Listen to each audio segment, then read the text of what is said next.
místo očí mít pár knuflíků a černej nos. Sametovou srst a být stále bos. Sedět na regálu v hračkářském krámu sám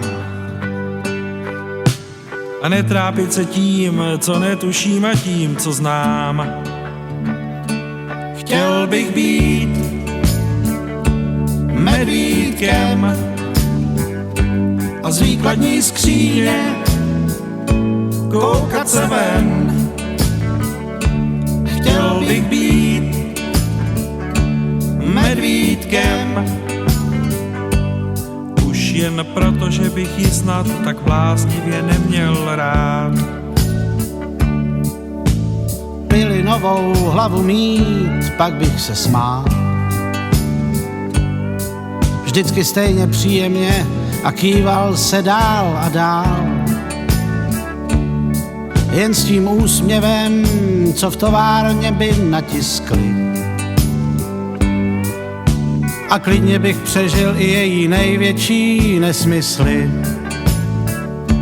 Chtěl bych být medvídkem a z výkladní skříně koukat se ven.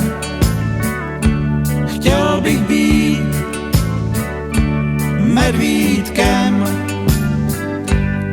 už jen proto, že bych ji snad tak bláznivě neměl rád. A někde na zádech ještě mít jedno tlačítko. Stačí stisknutí a já hned povím to, co vím, že moje milá právě slyšet chce. A nebál bych se to, že mi snad odejde. chtěl bych být medvídkem a z výkladní skříně koukat se ven.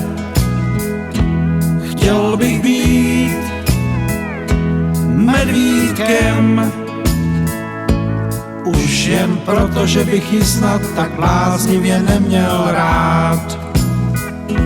Chtěl bych být medvídkem a z výkladní skříně koukat se ven. Chtěl bych být medvídkem už jen proto, že bych ji snad tak bláznivě neměl rád. Chtěl bych být medvídkem a z výkladní skříně koukat se ven.